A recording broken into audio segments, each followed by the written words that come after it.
ఆడపిల్లలు, ఒక అబ్బాయి. ఇది 3వ అమ్మాయి.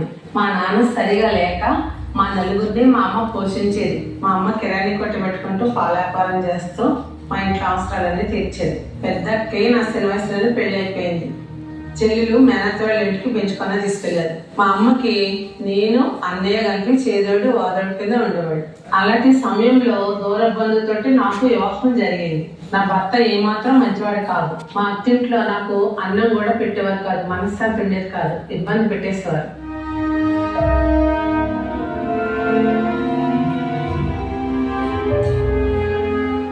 ఇంట్లో పనంతా నాతోనే చేయించేవారు. చేయలేకపోయేదాన్ని. నా భర్తకి తప్పుడు పేకాట, అమ్మాయిల దగ్గరికి వెళ్ళి అలవాటు కూడా ఉండేది. తన ప్రవర్తన చూసి చాలా ఇసుకుపోయేది. అయినా కానీ నా భర్తలో ఎటువంటి మార్పు కూడా రాలేదు. ఆ బాధలన్నీ తట్టుకోలేక 3 పిల్లల్ని తీసుకుని మా పుట్టింటికి వచ్చేసారు. ఎన్నాళ్ళు ఎదురు చూసినా ఆయనలో మార్పు రాలేదు, నా దగ్గర కూడా రాలేదు. నా భారం, నా పిల్లల భారం అమ్మ మీద పడకూడదని నా బతుకు కోసం సిటీకి వచ్చేసాను.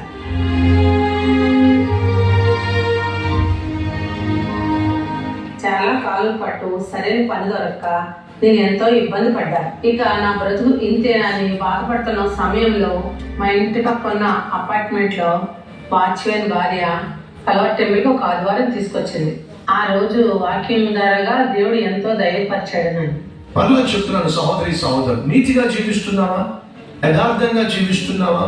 దేవుని యొక్క వాక్యానుసారంగా బ్రతుకుతున్నావా? అయితే విను, కష్టాలు వస్తాయి, శ్రమలు వస్తాయి, అవమానాలు వస్తాయి, ద్వేషించేవాళ్ళు, దూషించేవాళ్ళు, పగబట్టేవాళ్ళు, వీళ్ళందరూ వాళ్ళు చేయాల్సినవన్నీ వాళ్ళు చేస్తూనే ఉంటారు. అలాంటి సమయం నీకు అనిపిస్తుంది, దేవుడు ఎందుకని మౌనంగా ఉంటున్నాడు? మౌనంగా లేడు. నిన్ను ఏమి చేయాలనుకున్నాడో, నిన్ను ఎంతగా దీవించాలనుకున్నాడో అంతగా దీవిస్తాడు.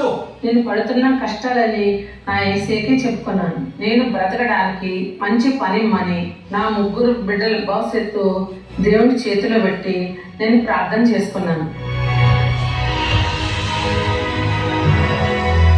అప్పటి నుంచి మందిరానికి వస్తూ పూర్తిగా దేవుడి మీద ఆధారపడ్డాను. నా బిడ్డల కోసం, నా కోసం రోజు ఉపవాసం ఉంటూ యేసేకి రోజు ఇంట్లో ఉండి భారంగా ప్రార్థన చేసుకునేదాన్ని.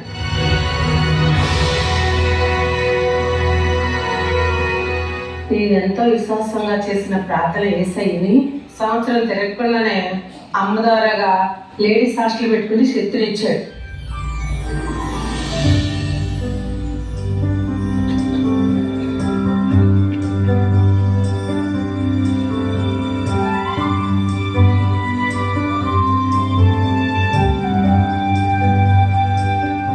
మెల్లమెల్లగా నా కష్టాలన్నీ తీరిపోయి నా బిడ్డలు చదివించుకో